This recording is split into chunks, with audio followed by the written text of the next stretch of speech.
माध्यम से ज्ञात हुआ, हमको भी ज्ञात हुआ कि आगामी सप्ताह, क्योंकि अंग्रेजी में सप्ताह संडे से ही शुरू होती है और सैटरडे को अंतिम होता है, तो सप्ताह की शुरुआत हमारे माननीय प्रधानमंत्री जी झारखंड के दौरे पे आ रहे हैं 15 तारीख को जमशेदपुर। यह भी ज्ञात हुआ कि राज्य को 2100 करोड़ रुपए का कुछ सौगात टाइप का कोई चीज वो देंगे। उसके बाद मालूम चला कि हमारी आदरणीय राष्ट्रपति महोदया, जो सबसे लंबे समय तक हमारे राज्य की अभिभावक के रूप में रही, 6 साल से ज़्यादा उनका कार्यकाल रहा, उनका निर्देशन भी इस राज्य को प्राप्त हुआ। राज्य विरोधी भाजपा सरकार के जो काश्तकारी नियमों में परिवर्तन किए जाने के जो प्रस्ताव थे, उनको यहाँ के राज्यपाल रहते उन्होंने टर्न डाउन किया और यहाँ के मूलवासी आदिवासियों के हित की रक्षा के लिए एक स्वर्णिम कदम उठाया, जिसके परिणाम स्वरूप 2019 में हमारे झारखंड के लोगों ने भारतीय जनता पार्टी को लोकतंत्र का जो सबक है वो सिखाया। उनका भी प्रवास होगा 19 और 20 तारीख को, और चूंकि हमारा जो जंगल का इलाका है उसमें एक बहुत बड़े हिस्से में लाह का उत्पादन भी होता है, तो उसका जो मुख्यालय है हमारे नामकुम में ही है। जो उसके रिसर्च में काम करता है, उसका कोई स्वर्णिम जयंती वर्ष है, तो उस कॉन्वोकेशन में भी वो रहेंगी। और बाद में 21 तारीख को देश के गृह मंत्री भी आ रहे हैं, वो संथाल परगना में जा रहे हैं। हमारा कमिटमेंट सरना धर्म कोड को लागू करना है, और यदि आज आदरणीय चंपई सोरेन जी यदि प्रधानमंत्री के मंच पर रहेंगे, और वो भी ऐसे वक्त पे जब सरना का जो सबसे बड़ा उपासना है, कर्मा पूजा के ठीक बाद, तो एक बड़ा अच्छा अवसर होगा कि चंपई सोरेन जी आदरणीय प्रधानमंत्री के मुंह से इस बात की घोषणा करवा दें कि जब जनसंख्या का जब गणना होगी 2025 में, तो जातिगत जनगणना के साथ साथ सरना धर्म कोड की भी गणना हो जानी चाहिए। और प्रधानमंत्री जी का यह दायित्व भी बनेगा कि आज उनके जो नेता उस पूरे कार्यक्रम को जो प्रमुख भूमिका में रहेंगे, जब उनके साथ प्रधानमंत्री जी स्टेज को शेयर करेंगे और अपना भाषण देंगे, तो चंपई सोरेन जी के उस भावना का जरूर सम्मान करेंगे।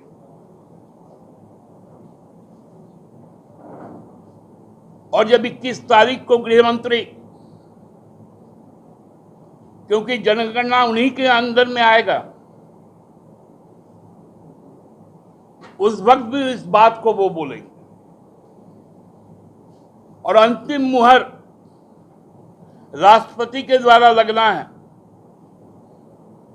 जो खुद शरणागति है।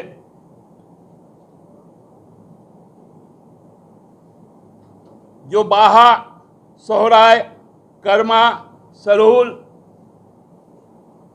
सबको मानने वाली, जाहिर थान, लुगुबुरु, देखिए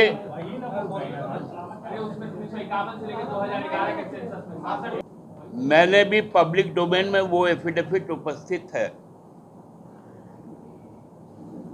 और मामला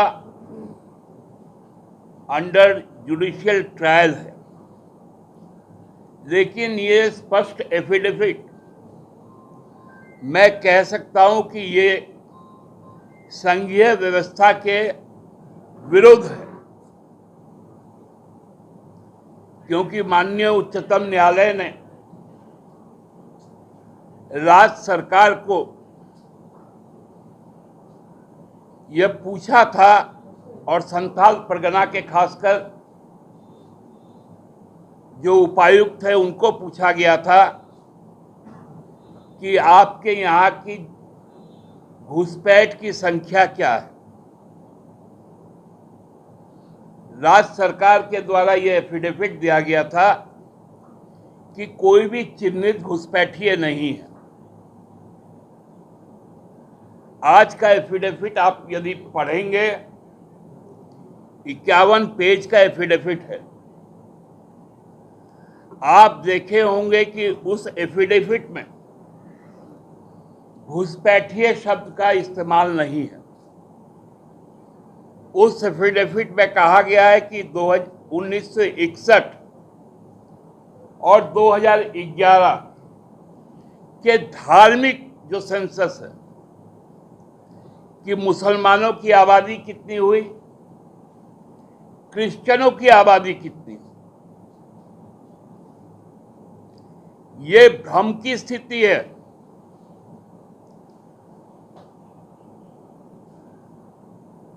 मौलाना अब्दुल कलाम आजाद से लेकर एपीजे तक वो मुसलमान रहे, लेकिन वो घुसपैठिए नहीं थे। अशफाकुल्लाह घुसपैठिए नहीं था।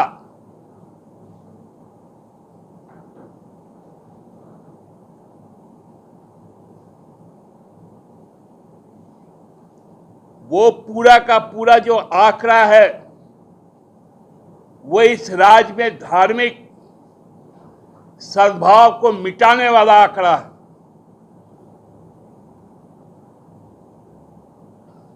हम पहले ही जानते थे, इस बात को आप लोगों को बताते थे कि भारतीय जनता पार्टी सांप्रदायिक ध्रुवीकरण करने जा रही है।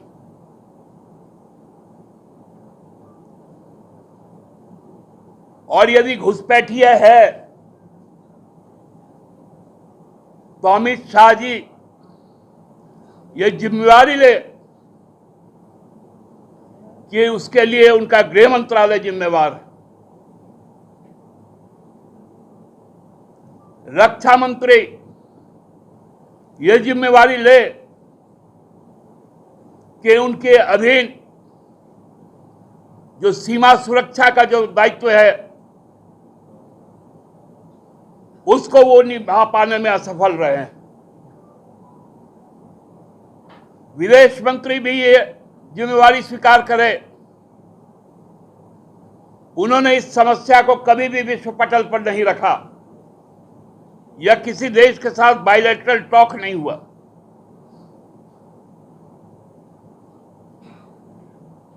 राजनीतिक नौटंकी करना बंद करें। भाजपा का हर मंच हम लोगों को मालूम है।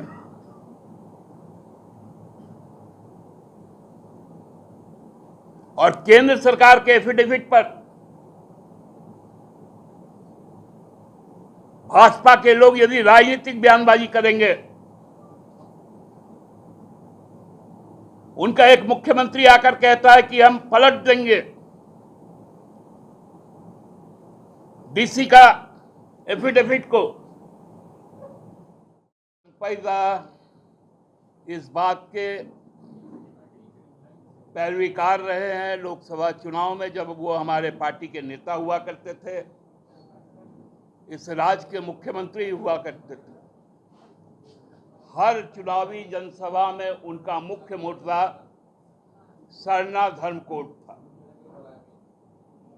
इसलिए आज ये दायित्व चंपैदा का है कि चंपैदा, यदि भारतीय जनता पार्टी में उनको कोई स्थान मिला है, वो तभी रिलेवेंट होगा, तभी प्रासंगिक होगा, जब आदरणीय प्रधानमंत्री जी सरना धर्म कोड की मांग को स्वीकार कर लेंगे।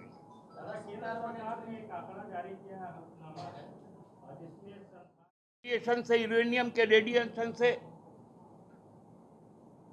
जो बच्चे अपंग हो रहे हैं, आयरन ओर के कारण सिंहभूम के इलाके में सबसे ज्यादा माल न्यूट्रिशन है, मलेरिया है,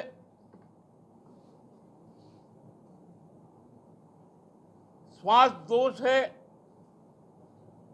कोयले के कारण जो पॉल्यूशन है, जमशेदपुर जहां प्रधानमंत्री आएंगे, शहर के बीचों बीच स्टील प्लांट है, उससे निकलने वाला प्रदूषण, उससे निकलने वाला धुआं पूरे शहर के साथ साथ पूरे जिले को अपने आगोश में ले लेती है।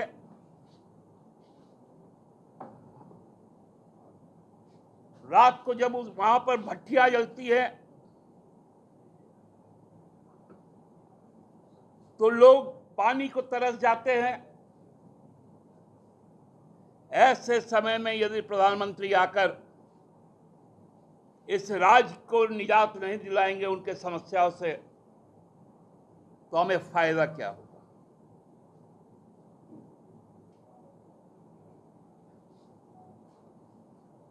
आपकी राजनीतिक शक्ति समाप्त हो चुकी है, इसलिए आपको बाहर से लोगों को बुलाना पड़ता है। हमने तो सुना शायद 21 तारीख को भाजपा के कई राज्य के सरकारें के जो मुखिया हैं वो भी आएंगे, केंद्र सरकार के कई मंत्री आएंगे। चुनाव तक पूरा कैबिनेट यहीं बैठ जाए, क्योंकि आप जितना यात्रा निकालेंगे, झारखंड की जनता दिसंबर में आपकी अंतिम यात्रा निकालेगी।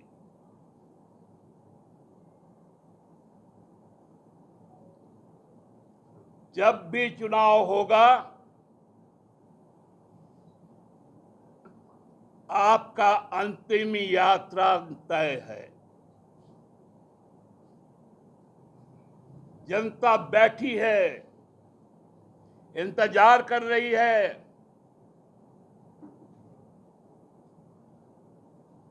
कि जब दिसंबर का समय आएगा, राज्य में पुनः रायशुमारी होगी,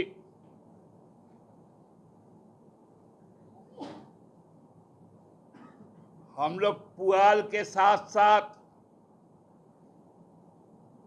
कच्चा बांस, नारियल का रस्सी, धुआं, सारा कुछ तैयार कर बैठे।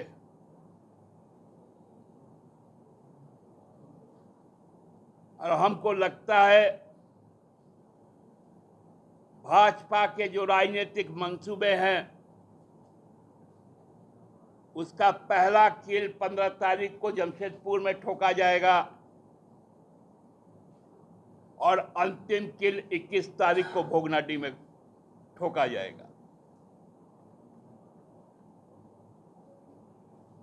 जय सरना, जय धर्मा, जय कर्मा। धन्यवाद।